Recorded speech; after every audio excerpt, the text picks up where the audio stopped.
Hinamon ng gurong si John Baritayam ang partidong PDP Laban na maghain ng sariling legal na aksyon sa Korte Suprema kaugnay ng usapin sa lehitimong pamumuno sa Senado.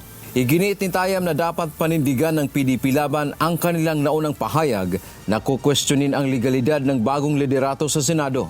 Since naman po publicly uploaded na po yung aking petisyon, and sila po yung unang nagsabi na iaakyat nila ang issues sa Korte Suprema. But up until now po, natapos na po yung isang buong linggo, ay hindi pa po sila nakakapag-file. So nakakapagtaka. Hanggat walang desisyon ang Korte Suprema, mananatilian niyang hati at lito ang publiko kung sino ang dapat kilalanin na lehitimong grupo sa Senado. Naniniwala siya na ang pakikialam ng mga partidong politikal ay makakatulong upang magkaroon na ng pinal na resolusyon hinggil sa Senate leadership. Nanawagan siya sa ibang mga grupo na huwag magsawalang kibo at makilahok sa legal na proseso upang maayos ang grave abuse of discretion na kanya umanong nakikita sa Senado. Tuloy pa rin naman po yung laban, buhay pa rin po yung kaso.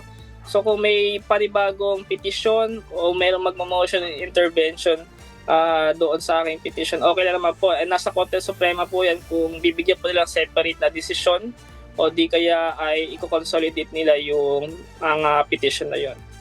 Samantala, inaantabayanan pa ng UNTV News and Rescue ang magiging tugon ng PDP Laban hinggil sa usaping ito. Dan Tiamento, humahataw sa balita ngayon.